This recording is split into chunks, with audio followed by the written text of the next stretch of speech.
সেদিন সমুদ্রের ধারে ঘুরতে ঘুরতে একটা জিনিস লক্ষ্য করলাম জানেন।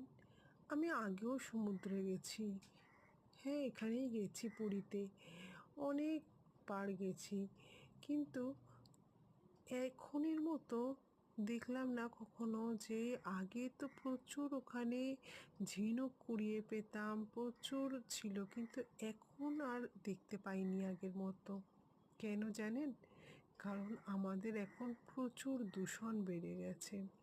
হ্যাঁ, আগে যেমন আমরা সমুদ্রের ধারে অনেক কিছু কুড়িয়ে পেতাম, ভালো লাগতো, কিন্তু এখনও কুড়িয়ে পাই, নিশ্চয়ই পাই, কিন্তু কি জানেন, এখন প্লাস্টিকের বোতল, চিপসের প্যাকেট, রাশি রাশি, লক্ষ লক্ষ। আমি চেষ্টা করেছিলাম, বেশ অনেকগুলো প্যাকেট তুলেছি, অনেকগুলো বোতল তুলেছি, কিন্তু আমি যে তুলছি করছি, এটা শুধু একটুখানি জায়গা পরিষ্কার হচ্ছে, পুরোটা তো হচ্ছে না। এবং আশেপাশে প্রচুর বিন রাখা আছে, ডাস্টবিন রাখা আছে, কিন্তু মানুষে ওখানে ফেলছেই না, ওগুলো ফাঁকাই পড়ে আছে। এবং ওগুলো শক্ত করে বাঁধা আছে যাতে না ওগুলো হাওয়াতে উড়ে যায়, পড়ে যায়, শক্ত করে রাখা আছে, কিন্তু ওগুলো ফাঁকা, ওর মধ্যে একটাও নেই। আমি অনেক কটা তুলে তুলে ওর মধ্যে ফেললাম। ফেলার পরেও দেখছি যে আরও মানুষে ফেলছে। আমি কয়েকজনকে বারণ করলাম যে এমনিভাবে ফেলবেন না, যে কোনো জায়গায় অমনি করে ফেলাটা কিন্তু পরিবেশকে নষ্ট করে, নোংরা করে।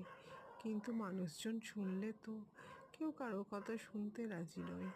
মানুষ নিজে নিজে যা ভাববে সেটাই মনে করে ঠিক, সেটাই নৈতিকতার দিক থেকে তারা মনে করে যে তারা সঠিক করছে। মানুষের কথা শুনলে, অন্যের যদি ভালো উপদেশ শোনা হয়, তারা মনে করে যে সেটা বোধহয় তাদের আত্মসম্মানে বাঁধবে, তাই জন্য শোনে না।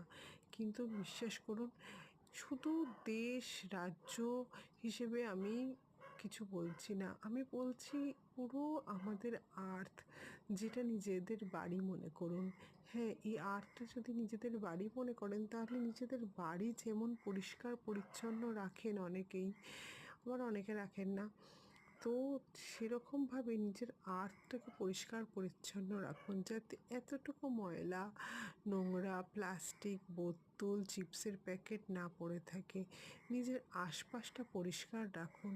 হ্যাঁ, ওখান থেকে তুলে নোংরাটা ডাস্টবিনে ফেললে কিন্তু আপনি ছোট হয়ে যাবেন না, বা আপনার মান সম্মানও কেউ খারাপ মনে করবে না, অপমানিত হবেন না। হ্যাঁ, আশপাশটা পরিষ্কার হবে, এই আর কি, আর কিছুই না।